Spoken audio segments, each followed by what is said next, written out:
Namaste, Root Studio Yogis. It is good to see you. So I'm trying something a little different. I was having a little trouble uploading my videos, so I'm just going to go live with it because I don't end up editing them anyway. So we are starting with a live shot of Mr. Bones over here. He's now demonstrating the new CT recommendations to have something to cover the face when you're out in public. Just making sure that you're not necessarily spreading anything you don't want to be spreading. So cloth masks can help you in that effort, according to the CDC. So Mr. Bones is helping with that. But let's, without any further ado, get right to the Psoas support workout. So we're going to be starting as usual, laying on our backs in constructive rest position. That's lying down like so, knees bent, feet flat on the ground. Just letting your body surrender the security of the earth, stability. And just feeling the soles of your feet making contact, feeling the back of your pelvis.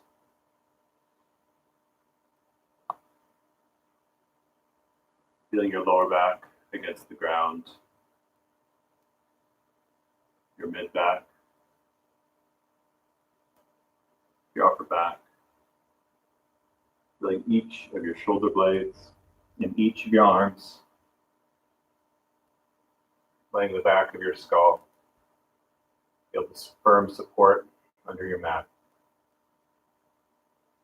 Grounding can be particularly important in times like this when there's a lot of uncertainty, a lot of disruption to our normal routines. But by now, maybe we're starting to settle back into some different routines. Just finding that awareness of the ground stability beneath you. That thing that remains there for you in all situations, in times of stability or in times of instability. The ground is always here as a reminder of how to feel stable, how to have the bodily sensation of stability and support, and the support of the ground. Drawing your attention, your mind, that simple feedback, the pressure, the ground, maybe even the temperature of the ground, or the texture. Relaxing the roof of your mouth, allowing it to broaden and soften, loosening your jaw and your facial muscles. Belly rises and falls as you breathe. Seeing if you can allow your belly to sink with your out breath. Authentic, natural breathing. You can tell it's authentic breathing if you aren't needing to try to do it. If anything, we're doing what we can to not try. Just to allow the belly to sink with gravity. Another constant force, like the feeling of the ground beneath us, just always there. It's something that we can use to support us in our daily lives if we don't fight it. We're just accepting gravity, allowing gravity to help your belly sink towards the ground as you breathe out. Taking a few more breaths here.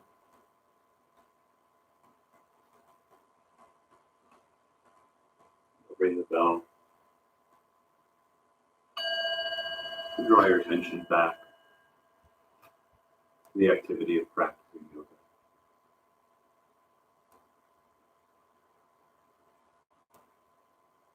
I mean, you were practicing yoga when you were laying on your back, but now transitioning to the more active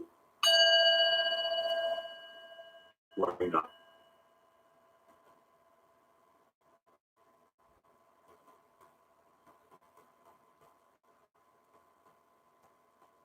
Listening to the sound.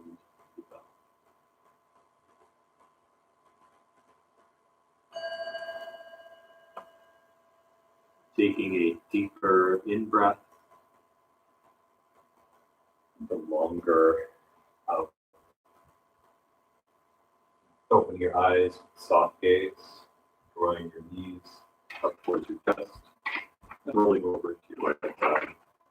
Just going to move just the bones out of the way here. He's always made his public service announcement as making this box here. Back, forward. Notice I'm keeping my torso upright as I do this, just kind of rolling the pelvis back and forward. So this is what we call, when we roll the pelvis like this is lifting hip crest. Lifting hip crest is a big cue for a lot of different yoga movements. And then, I don't know what this is, I guess this is the opposite of lifting the hip crest when you push your butt back. All right, so once you get the feeling for that lifting the hip crest, we go ahead and keep the hip crest lifted and begin to shift your weight forward a little bit. And you should begin to feel some stretching through here. That's a good indication you're beginning to get your psoas muscle. So keeping your hip crest lifted, go ahead and continue to pulse like this, going forward, backward. If this bothers your patella, by the way, you can. I recommend you roll over your mats. You can kind of just roll up the mat so you've got a little bit of extra thickness there, like so. Or you can use a blanket or something like that. That works. Keeping your hip crest lifted forward, just kind of stretching out the muscle, getting some blood pumping through there. Psoas muscle connects at the top of the inside of your thigh and goes all the way up to right at your spine, right and on the back of your belly button. So it connects the top and the bottom part of the body, and it's useful in granting stability to the torso, and also for you can lift your leg efficiently. We're going to do the last one, starting just by lifting and lowering the hip crest, getting a sense of being able to move the hips independently of the rest of the body. I mean, I guess you're never able to move something completely independently. The body's always involved in this action. You might see my legs, for example, moving a little bit. We're really trying to focus on just rolling the pelvis forward and backwards. There's a sort of scientific classification for this, and it's called anterior pelvic tilt. When you kind of push up your butt like that, your pelvis rolls forward, and posterior pelvic tilt when you do what we call lifting your hip crests. So for a lot of what we're doing today, lifting your hip crest, creating a posterior pelvic tilt is what we're going to need to make the psoas muscle, which goes from about here to about up here, to make that muscle longer, kind of to lift the hip crest, create that posterior pelvic tilt. Just pulsing here, getting some blood into the muscle.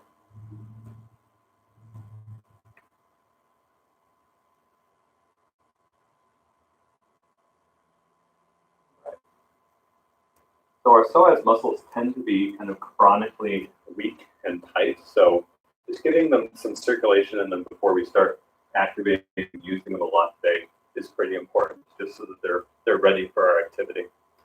So we're going to do a little bit of sun salutation to begin, starting in Tadasana. That's feet about hip width apart, toes facing forward. So looking at it from the front, look like this. Palms can be together in Anjali Mudra. As you breathe out, let your hands go down and back, thumbs point inward, and then point back. And then breathing in, forward, arms come up, thumbs revolve to point behind you. As you breathe out, tipping forward from the waist, touch down, letting your head hang.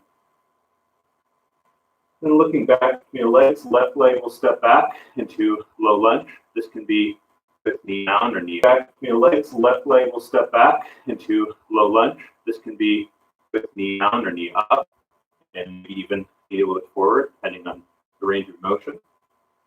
And we're going to try to activate the hamstring in particular, as well as the psoas muscle, by dragging the front foot back.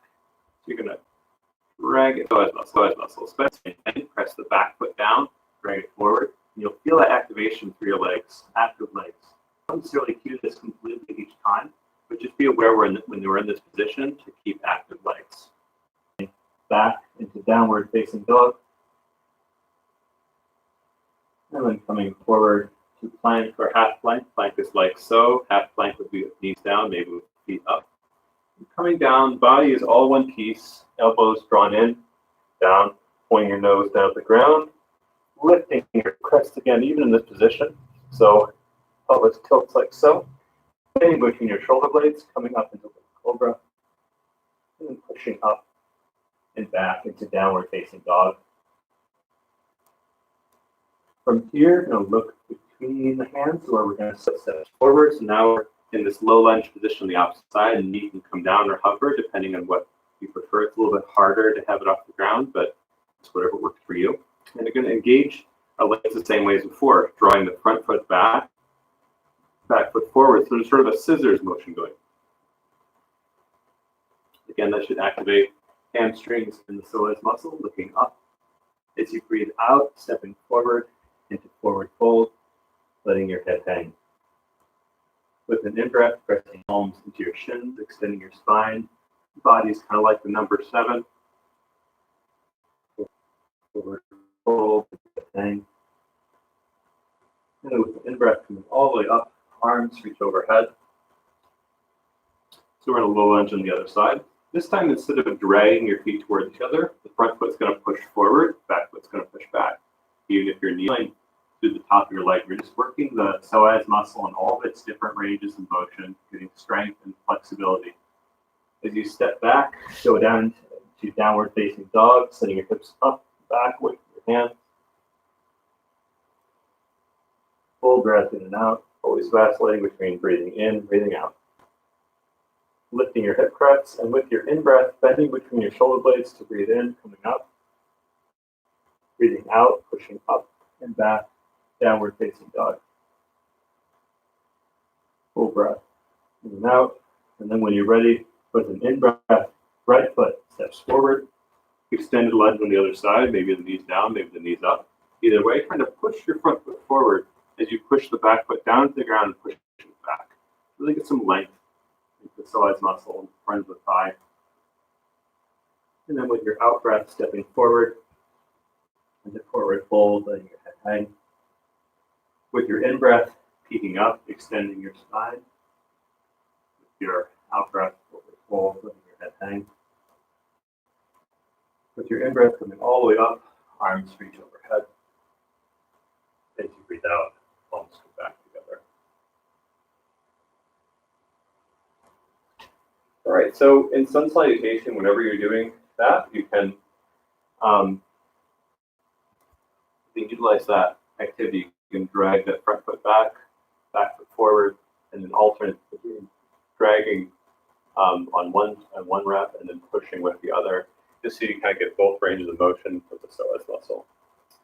So some other postures that we can feel this in is in Warrior 1. So for example, Warrior 1 will start with our feet facing forward, much like the beginning of sun salutation. And then we're just going to take a step back with our left foot. And we're going to start with actually both sets of toes facing directly forward. This is actually a little bit challenging sometimes on a reverse so that it can be mirroring you. So that the back foot oftentimes wants to be pointing out like that. So really make sure that at first, when you're just starting off, the toes are facing forward. Because to warm up, we want to make sure that that heel's off the ground in the back toes are facing forward. So just like before, you're going to lift the hip crests and then bend and straighten your forward leg. It's going to be a very similar stretch as before. You should feel it right through here. This is just a warm up for Warrior 1. As you bend your knee, see if you can kind of drag yourself forward. So you drag your front foot back, much like that scissors motion, as you come forward. As you come back up, pushing the ground into the basement with your leg. It just kind of gets your legs more active, more of the muscles are firing. We can make this the last repetition here, turning your hips. You maybe begin to turn your back foot a little bit even too. You don't have to face your hips completely forward this way, but you kind of move them in that general direction. Keep the hip crests lifted, arms reach up overhead. And continue to lift through the hip crest, keeping that back leg relatively straight, maybe a little micro bend in there. The back foot is pointing off at about 45 degrees from where the forward foot is pointing. Back heels on the ground.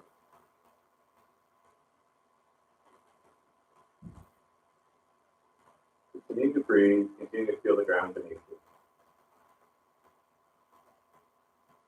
All right, and with your out breath stepping forward, releasing that posture. And then you can go ahead and with the other side, stepping back with your other leg.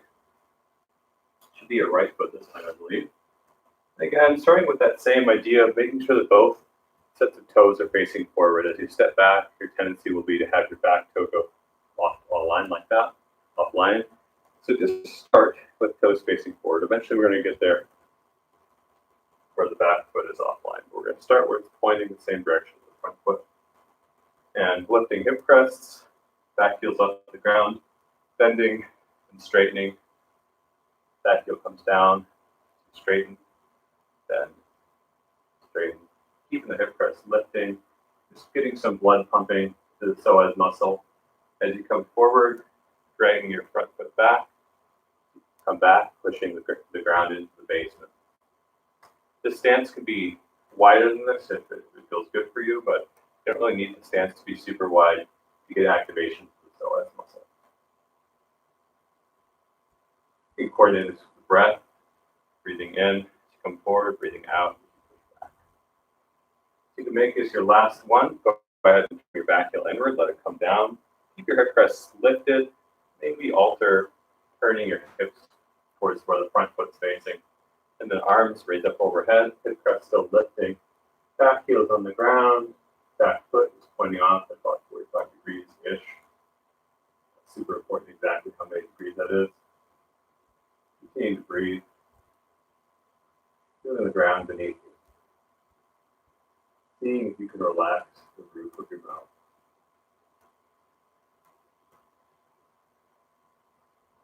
A lot of other types of yoga, the warrior one pose is a bit more expanded. For alignment yoga, you can do it this way because we're focusing more on getting that psoas muscle strong and rolling. With your out breath, stepping forward, palms come back together. Great. So the other thing so this one you're going to step back. We'll start with the left foot stepping back. Again, toes are still pointing forward. And for this posture, instead of keeping the hip crest lifted, we're actually going to tilt so that the torso and the back leg are lined up. And depending on how deeply you tilt, that may be pretty severe. It may be as far as this. But at any rate, you're trying to keep your back foot. Maybe you notice that psoas muscle activating again. Really keeping your leg, back leg, your spine aligned, making sure that both your hips are facing forward. Sometimes the hips can be offline like this, so you can keep both of them facing forward. I'm going to adjust my front foot just a little bit so I get a little more deep depth in this posture. Go with your out breath, stepping forward. Then stepping back with your other foot and try the other side. Again, tipping your torso as far forward to line up with your back leg rather than being lifted as in the other posture. Pressing down with the back foot.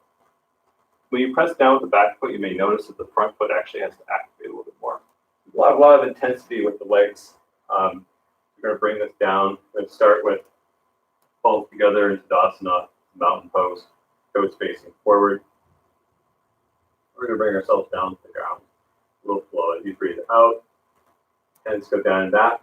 As you breathe in, arms go forward and up. And then as you breathe out, tipping forward, touch down, letting your head hang. And coming down, hands and knees in tabletop position. Lift up your spine, and then just seeing where is the place between those two extremes where it feels like your shoulders kind of hit a groove and things feel comfortable. And for me, let's see here, that's right about here. Once you get there, making sure that the belly's still in, and pressing your hands into the ground just a little gently, and then dragging away from each other, so spreading them apart. Create a little activation in your arm muscles. You might have just a little micro bend in your elbow just to make sure you're not locking out the elbows.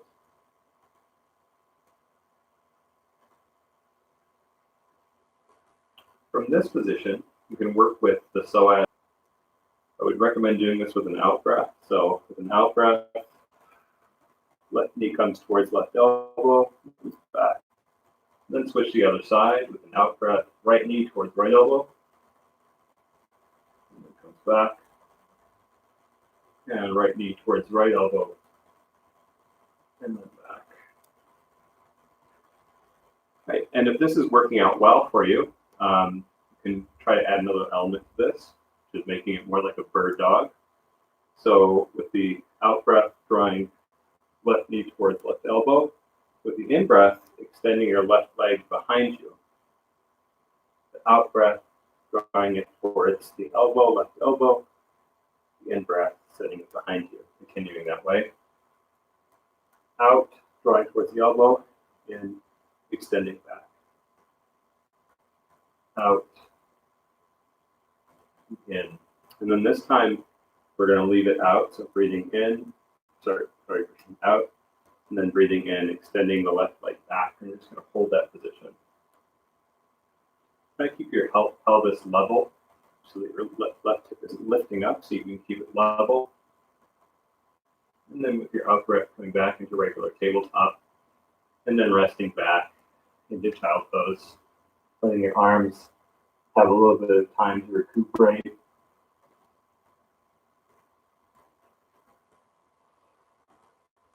Tabletop is a little bit easier than plank, but if you're using active arms in tabletop, it can still be very energy consuming. So you want to be able to balance that out.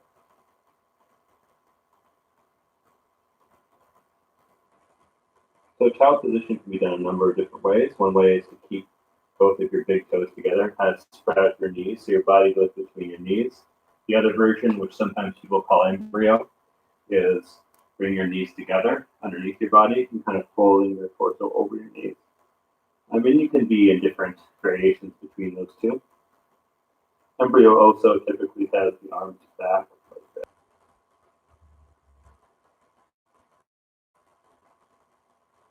Go ahead and come back up to tabletop.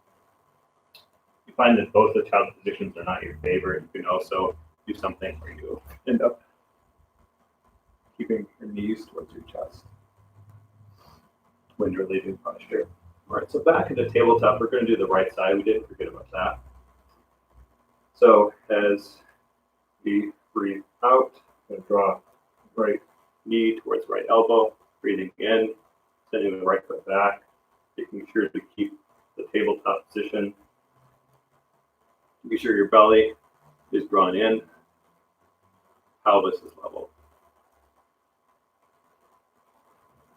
Continuing to breathe with this, breathing in as you extend back, breathing out as you compress. The right leg extends back, making sure that the right hip is level with the left hip as best as you can.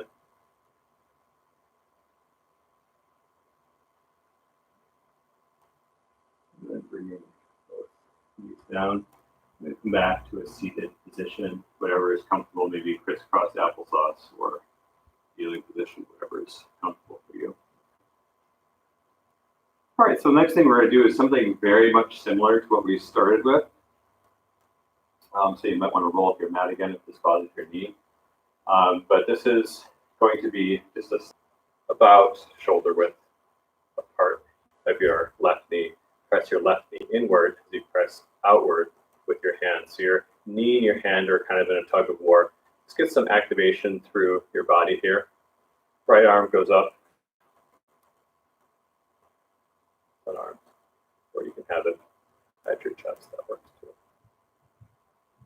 Continue to breathe here as you're pushing in with the knee, pushing out with the hand. So the hand pushes this way, knee pushes this way. Continue to breathe. All right, releasing. And then we're going to switch sides. So one arm is up or at the chest, pressing out with the left knee, in with the left hand. Continuing to breathe in this position. So in this position, your psoas muscle is working to stabilize as you're pushing out.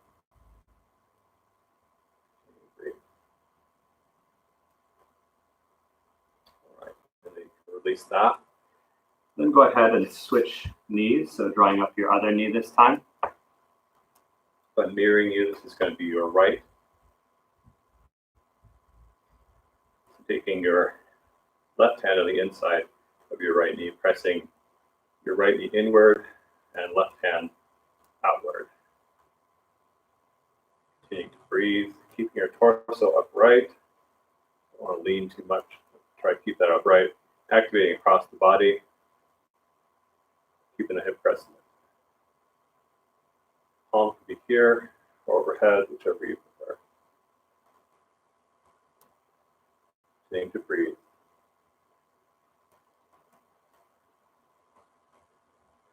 And then go ahead and switch sides.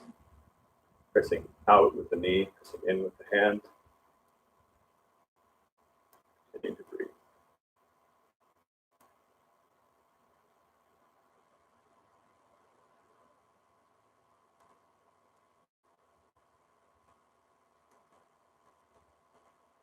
All right, and releasing back down, hit the tabletop. All right, and then this time we do something just a little bit different. So you're going to come forward with, this time it'll be a mirroring, it's going to be your left. And instead of having it on the inside, you're going to walk it off the edge of your mat. And then seeing if you can support yourself here, maybe there.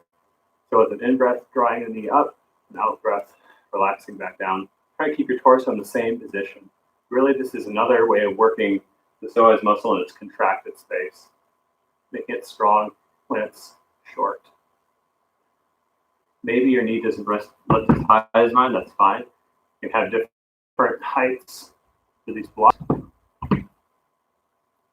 just depending on what works. Oh, it's really hard here. Like my yogic breath there. All right. Yeah. So